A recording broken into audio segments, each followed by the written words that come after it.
Qormi yoki musor vaqtasi? Bo'ldimi, ortib bo'ldimi? Vaqtingiz bormi, ozgina suhbat qilsak? Mayli. O'zi necha yoshsiz? 30 yoshman aka. Ismingizni so'raman mani? Otabek ismi.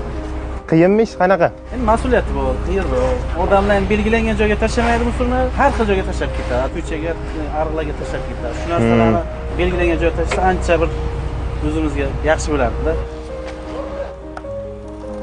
Mana bunaqa yo'ldagilarni ham terib ketaverasiz-da. Aytmang, tashlab ketaverishadi mana bunaqa. Noto'g'ri joyga tashlasa yomon ekanda. Ishlaymiz, nima qilamiz? O'zingiz haqingizda gapiring endi, qanchadan beri bu sohadasiz? 3-4 yildan. Qatlaysiz o'zingiz? Qashqadaryo.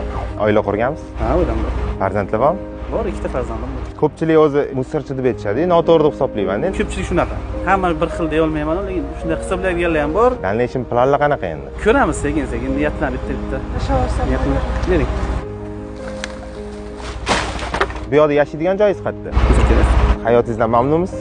Xudoga shukr, sog'lik joyida, o'rtanam sog'. Gilamsiz shuda. Shunaqa narsa bo'lgan, baribir misol uchun musor tozalovchi bo'lib ishlashingizga odamlar sizga shunaqa desa. Menga uncha ahamiyat yo'q. Hurmat qilsa hurmat qilaman, bo'lmasa o'shanga yashaydi. Ishingizni eng qiyinlashtirayotgan odamlarga nima degan bo'lardingiz? Insofga chaqirib qolamiz, nima deymiz? Harakat qilsin, shu belgilangan joyga tashlashga. Yoshlardan ko'radi-da, o'sha kattalardan o'rnak oladi. Alloh barakasini bersin ishingizga. Rahmat aka.